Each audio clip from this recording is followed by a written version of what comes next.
Assalamualaikum warahmatullahi wabarakatuh. Perkenalkan, nama saya Kamelia Zahri. Saya dari kelas 1 Manajemen 46. Di sini saya akan menjelaskan mapping mengenai neraca dari mata kuliah pengantar kredit analis.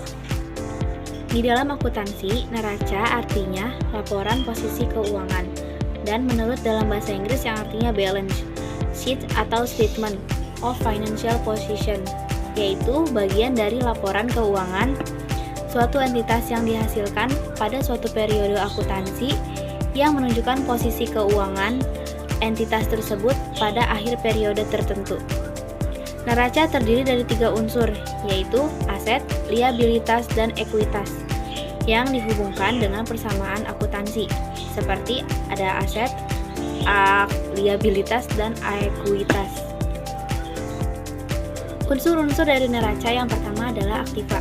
Aktiva adalah segala kekayaan atau harta atau aset yang dimiliki oleh suatu perusahaan. Yang dimaksudkan kekayaan ini adalah sumber daya yang dapat berupa benda atau hak yang dikuasai dan sebelumnya diperoleh oleh perusahaan melalui transaksi atau kegiatan masa lalu untuk dapat diakui sebagai aktiva kekayaan atau sumber daya tersebut.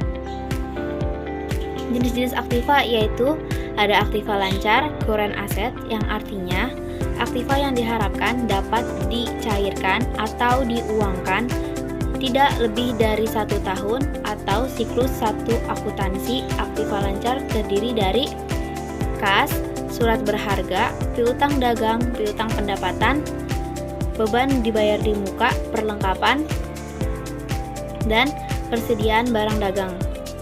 Kemudian jenis-jenis dari aktiva ada investasi jangka panjang, yang artinya suatu penanaman modal di dalam investasi jangka panjang. Selain itu juga untuk memperoleh modal di dalam perusahaan di dalam lain waktu. Selain itu, perusahaan dalam jangka waktu panjang memperoleh keuntungan atau laba dan mengontrol perusahaan tersebut. Kemudian ada aktiva. Aktiva tetap adalah kekayaan yang dimiliki perusahaan di mana pemakaiannya lebih dari 1 tahun. Dan ada aktiva tak tetap, tak berwujud. Artinya, suatu hak istimewa yang dimiliki perusahaan dan memiliki nilai, namun tidak memiliki bentuk fisik yang termasuk di dalam intangible fixed, antara lain goodwill, hak paten, hak cipta, merek dagang, hak sewa, franchise. Dan yang terakhir ada aktiva lain-lain adalah sebagai akun neraca. Aktiva yang terdiri dari berbagai hal tidak dapat digolongkan ke dalam kategori-kategori aktiva investasi di dalam neraca, akan tetapi aktiva tak terwujud. Selanjutnya unsur dalam neraca yaitu ada kewajiban. Kewajiban dalam akuntansi adalah hutang suatu perusahaan yang muncul karena transaksi pada waktu lain lalu dan harus dibayar dengan kas, barang atau jasa di masa depan. Secara simpelnya, kewajiban ini merupakan akun yang muncul pada waktu transaksi selesai, namun belum dapat timbal balik dari transaksi itu sendiri.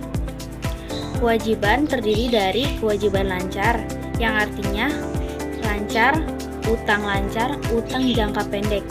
Kewajiban yang harus dilunasi dalam waktu tidak lebih dalam 1 tahun atau 1 siklus normal operasi perusahaan.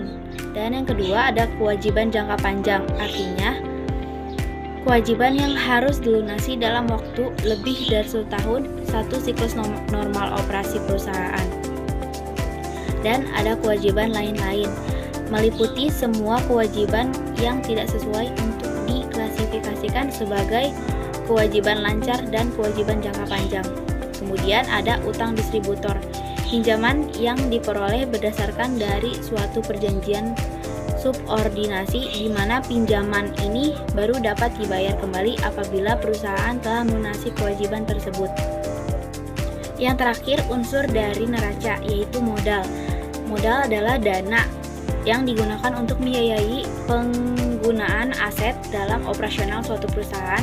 Modal dapat dilihat dari neraca sisi kanan, hutang, saham referen, dan laba ditahan. Sekian hasil pemaparan mengenai mind mapping tentang neraca dari saya. Kurang lebihnya mohon dimaafkan. Wassalamualaikum warahmatullahi wabarakatuh.